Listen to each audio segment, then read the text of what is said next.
Hi mga ka-cravings! Welcome back sa ating kusina. Ngayon, gagawa tayo ng isa sa mga pinakamasarap at pinaka-comforting na ulam sa panahong maulan.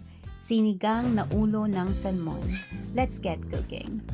Meron tayong 2 kilong ulo ng salmon, 6 cloves garlic, 2 thumb-sized ginger, 2 medium-sized onion, 2 medium-sized tomatoes, kalahati ng small radish, 2 tablespoon miso, 2 to 3 tablespoon fish sauce, sinigang powder, 2 packs, 1 bowl of string beans, 1 bunch of pechay or mustard greens, 4 long greens, chilies, and 2 eggplants.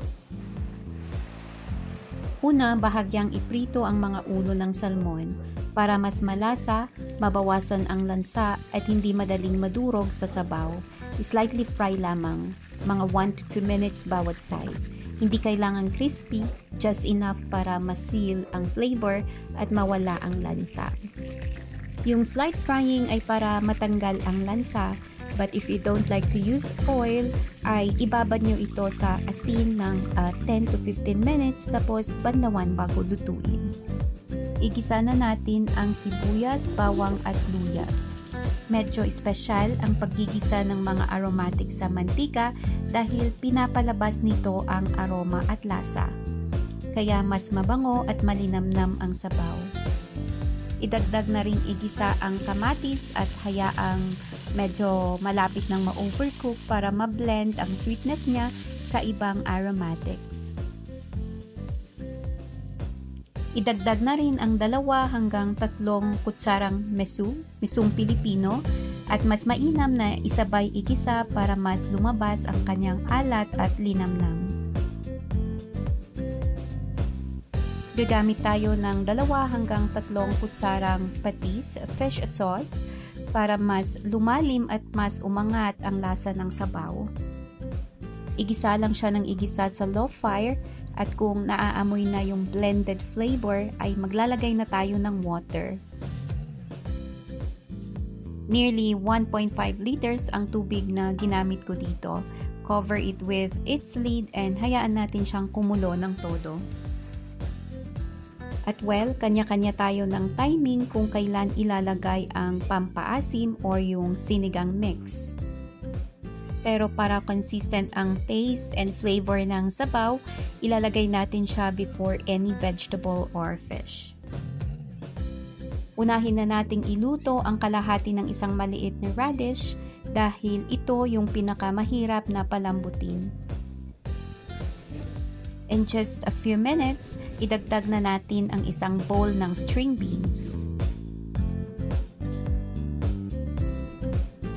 It's perfect time na ilagay ang slightly fried ulo ng salmon. Dahan-dahan lang para hindi madurog. Ang perfect cooking time ng ulo ng salmon sa sabaw ay 8 to 10 minutes in medium heat. Sapat upang maluto at lumabas ang natural oil ng isda. Ang pangatlong tip sa fresh na taste ng sinigang na ulo ng salmon ay ang perfect timing ng cooking. Nagiging malansa ang isda kapag overcooked dahil nasisira ang natural oils nito. Imbis na maghalo sa sabaw, umaangat at nagiging malansa ang amoy at lasa.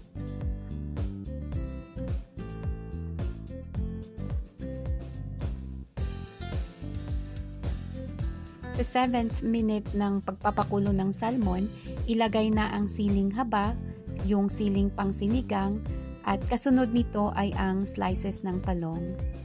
Lutuin ito ng mga 2 minuto. Just make sure na hindi ma-overcook yung mga naunang gulay na nilagay at ang talong. Para sa final taste, ilagay ang isang bunch ng pechay. Mustard green ay perfect din. For a minute ay ready na ang ating sinigang na ulo ng salmon. Hayaan natin na malambot, ngunit malutong pa ang mga gulay ng ating ulam. Yan, ready na to serve ang ating sinigang na ulo ng salmon. Fresh, malasa at walang lansa. Perfect na sinigang. Try nyo na mga ka-cravings. Narito naman ang listahan ng eksaktong sukat ng bawat ingredient na ginamit ko. Kung nagustuhan nyo to at nakatulong sa inyo, huwag kalimutang mag-subscribe sa The Cravings. Maraming salamat!